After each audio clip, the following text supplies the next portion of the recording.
నిన్నటి వరకు దావోస్లో జరిగిన వరల్డ్ ఎకనామిక్ ఫోరం సదస్సులో మన రాష్ట్ర ప్రభుత్వ బృందం అలాగే మన ముఖ్యమంత్రి చంద్రబాబు నాయుడు గారు పాల్గొని రాష్ట్రానికి పెట్టుబడులు తీసుకొస్తారని అందరూ చాలా ఆశగా ఎదురు చూశారు. లాస్ట్ ఎలక్షన్ మీకు తెలుసు, ఎలక్షన్స్ ముందు దాదాపుగా యువతకి 20 లక్షల ఉద్యోగ అవకాశాలు కల్పిస్తాను అని చాలా గొప్పగా చెప్పారు చంద్రబాబు నాయుడు. సో అందులో భాగంగానే మొదటి దఫాగా మొదటి సంవత్సరం దావోస్కి వెళ్ళారు కదా. సో రాష్ట్ర ప్రజలందరూ గర్వపడేలాగా, కూటమి నాయకులు కార్యకర్తలు గర్వపడేలాగా ఈ చంద్రబాబు నాయుడు తన అనుభవాన్ని అంతా కూడా రంగరించి కనీసం 4 లక్షల ఉద్యోగ అవకాశాలైనా కల్పించడానికి సంపద సృష్టిస్తారని సన్మానాలు సత్కారాలు అన్నిటికీ రెడీ అయిపోయి స్వాగతాలు పలకటానికి అన్ని ఏర్పాట్లు కూడా చేసుకున్నారు. కానీ చంద్రబాబు నాయుడు లోకేష్ దావోస్కి వెళ్ళి ఎన్ని కోట్లు తీసుకొచ్చారు, ఎన్ని లక్షల కోట్లు తీసుకొచ్చారు, ఎంతమందికి ఉద్యోగ అవకాశాలు కల్పించే అవకాశం ఉంది అంటే గుండు సున్నా. పక్క రాష్ట్రాల వాళ్ళు ముఖ్యంగా తెలంగాణ దాదాపుగా 1,32,000 కోట్ల పెట్టుబడుల్ని తీసుకురావటం జరిగింది. అలాగే మహారాష్ట్ర ప్రభుత్వం 15.7 లక్షల కోట్ల ఎంఓయూల్ని చేసుకోవటం జరిగింది.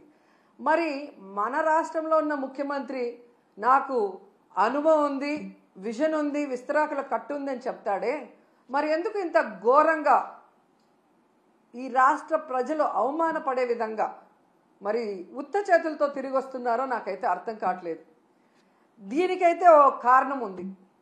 ఇది కేవలం చంద్రబాబు నాయుడు గారి పరిపాలన వల్లే ఈ రాష్ట్రానికి ఈ అవమానం జరిగింది అనటంలో ఎటువంటి సందేహం లేదు.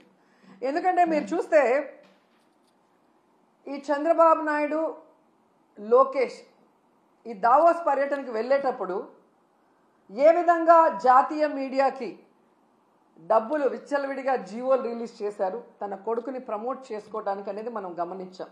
ముఖ్యంగా పవన్ కళ్యాణ్ లాంటి డిప్యూటీ సీఎం, తన వల్లే ఈరోజు చంద్రబాబు నాయుడు ముఖ్యమంత్రిగా ఉన్నాడు, ఆయన ఇంకా ఉండాలి అనుకుంటున్నాడు పవన్ కళ్యాణ్. కానీ పవన్ కళ్యాణ్ని కూడా దావోస్కి తీసుకువెళ్ళలేదు అంటే తన కొడుకుని ప్రమోట్ చేసుకోవడానికి పవన్ కళ్యాణ్ అడ్డొస్తాడని ఇక్కడే వదిలేసి, దానికి అవసరమైన మంత్రులను కూడా ఇక్కడే వదిలేసి తండ్రి కొడుకులు ఇద్దరు అక్కడికి పోవటం మనం గమనించాం. అంటే వీళ్ళు ఈ యొక్క దావోస్కి వెళ్ళి పెట్టుబడులు తేలేకపోవడానికి కారణం ఏంటంటే ఈరోజు అందరి మధ్యలో ఒకటే, ఈ లోకేష్ రెడ్ బుక్ పాలనే దీనికి కారణమని. ఎందుకంటే మీరు చూస్తే ఈ రాష్ట్రంలో ఎవరైనా పెట్టుబడులు పెట్టాలి అంటే ఒక ఇన్సిడెంట్ గుర్తొస్తుంది. ముంబై నుంచి ఒక జూనియర్ ఆర్టిస్ట్ని తీసుకొచ్చి ఏ విధంగా ఆవిడతో తప్పుడు కేసులు పెట్టించి జిందాల్ లాంటి పారిశ్రామికవేత్తల్ని బెదిరించి బ్లాక్మెయిల్ చేశారు. మరి ఈ విధంగా పారిశ్రామికవేత్తల్ని బెదిరించి బ్లాక్మెయిల్ చేస్తే ఈ రాష్ట్రంలో ఎవరైనా పెట్టుబడులు పెట్టడానికి వస్తారా అని నేను అడుగుతున్నా. అలాగే ఐపీఎస్ అధికారులు సీనియర్ మోస్ట్ ఆంజనేయులు గారు, సంజయ్ గారు, ఠానా గారు, విశాల్ గున్ని లాంటి ఐపీఎస్ ఆఫీసర్ల మీద కూడా కక్ష సాధింపుగా కేసులు పెట్టి వేధిస్తే ఈ రాష్ట్రంలో ఎవరైనా పెట్టుబడులు పెట్టడానికి వస్తారా నేను అడుగుతున్నాను. అలాగే ఐఏఎస్ ఆఫీసర్లకు కూడా 7 నెలలుగా కొంతమందికి పోస్టింగ్లు ఇవ్వకుండా వాళ్ళని వేధిస్తూ వాళ్ళని జైల్లో పెడతామని బెదిరిస్తూ ఈరోజు చంద్రబాబు నాయుడు ప్రభుత్వం డెసిషన్స్ తీసుకుంటుంటే ఎవరైనా పెట్టుబడులు పెట్టడానికి వస్తారని నేను అడుగుతున్నా. ముఖ్యంగా ఈ రాష్ట్రంలో మీరు చూస్తే ఆడపిల్లలు చిన్న పిల్లల మీద అత్యాచారాలు, అఘాయిత్యాలు, అలాగే హత్యలు జరుగుతుంటే అలాంటి రాష్ట్రంలో ఎవరైనా పెట్టుబడులు పెట్టడానికి వస్తారని నేను అడుగుతున్నా. అండ్ ముఖ్యంగా నారా లోకేష్ దావోస్కి వెళ్ళి సిగ్గు లేకుండా నా ప్రత్యర్థుల్ని అనగతొక్కడానికి నేను రెడ్ బుక్ని యూజ్ చేస్తున్నాను అని చెప్తే ఎవరైనా పెట్టుబడులు పెట్టడానికి వస్తారా అని నేను అడుగుతున్నాను. ఈరోజు మీరు చూస్తే ఈ రాష్ట్రానికి పెట్టుబడులు రాకపోవడానికి కారణం ఈ రెడ్ బుక్ రాజ్యాంగమే. ఎందుకంటే ఎవరైనా పెట్టుబడులు పెట్టాలి అంటే ఆ రాష్ట్రంలో లా అండ్ ఆర్డర్ కరెక్ట్గా ఉండాలి, పారదర్శకమైన పరిపాలన ఉండాలి.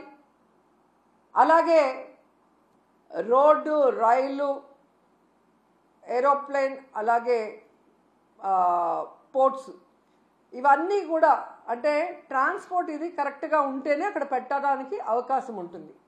మీరు చూస్తే జగన్మోహన్ రెడ్డి గారు ముఖ్యమంత్రిగా ఉన్నప్పుడు ఇవన్నీ కూడా ఎంత చక్కగా చేశారో మీ అందరూ కూడా గమనించవచ్చు.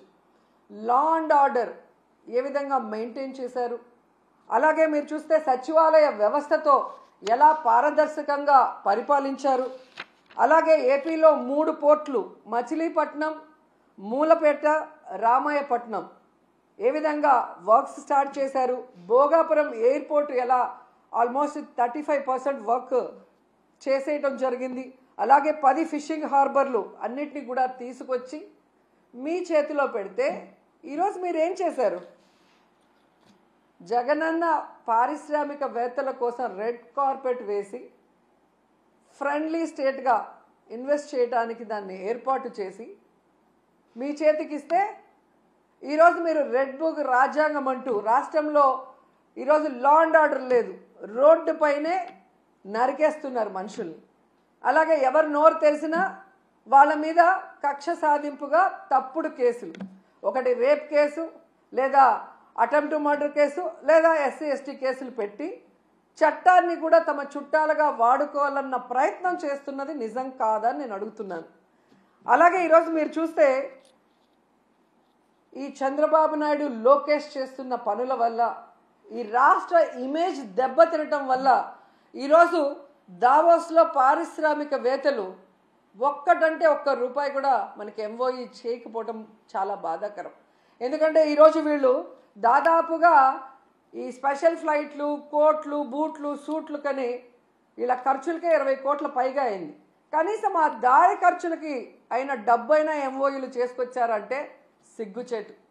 మాటలేమో ఇంత చెప్తారు కానీ పని చూస్తే జీరో. సో అందుకే అంటారు గొప్పలు చెప్పుకోవద్దయా తిప్పలు తప్పవని. కానీ చంద్రబాబు నాయుడు వినడు. ఈరోజు కేవలం తన కొడుకుని ప్రమోట్ చేసుకోవడానికే దావోస్కి వెళ్ళాడు. ఈ రాష్ట్రానికో, రాష్ట్ర ప్రజలకో, ముఖ్యంగా రాష్ట్ర యువతకో ఉపయోగపడే విధంగా ఏది చేయాలన్న ఆలోచన లేదు అనేది ఈ పర్యటనతో అందరికీ అర్థమైపోయింది. ఎందుకంటే అంత పెద్ద వేదిక మీద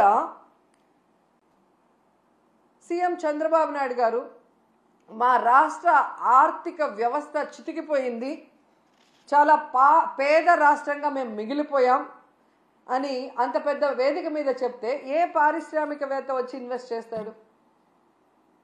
అసలు ఎందుకు అలాంటి మాటలు మాట్లాడాల్సి వస్తుందో నాకు అర్థం కావట్లేదు. ఎలక్షన్స్ ముందు కూడా దాదాపుగా 14 లక్షల కోట్ల అప్పు ఉందని చెప్పి అబద్ధాలు చెప్పటం, ప్రజల్ని కన్ఫ్యూజ్ చేయటం.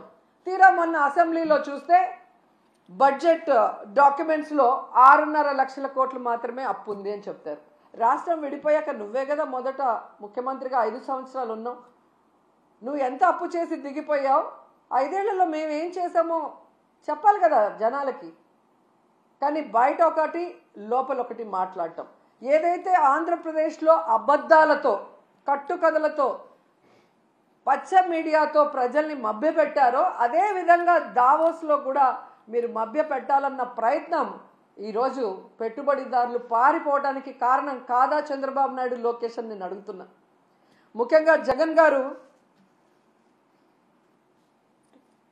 ముఖ్యమంత్రిగా ఉన్నప్పుడు దావోస్కి వెళ్తే ఏ విధంగా 1,26,000 కోట్ల రూపాయలకి ఎంఓఈలు చేసుకొచ్చారో మనం అందరం కూడా కళ్ళారా చూసాం. అలాగే విశాఖలో గ్లోబల్ ఇన్వెస్ట్మెంట్ సమ్మిట్ ఏర్పాటు చేసి 13.5 లక్షల కోట్ల రూపాయలకి ఎంఓఈలు చేయటం మీ అందరూ కూడా గమనించారు ఈ రాష్ట్ర ప్రజలు. ఎందుకు ఇది చెప్తున్నానంటే ఈ నెలలో సాక్షాత్తు ప్రధానమంత్రి గారు శంకుస్థాపన చేసిన 1,85,000 కోట్ల గ్రీన్ ఎనర్జీ ప్రాజెక్ట్ని ఆ రోజు విశాఖ గ్లోబల్ సమ్మిట్లో జగనన్న తీసుకొచ్చిన విషయం ఈ రాష్ట్ర ప్రజలకు ఇంకా గుర్తుందని నేను అనుకుంటున్నా.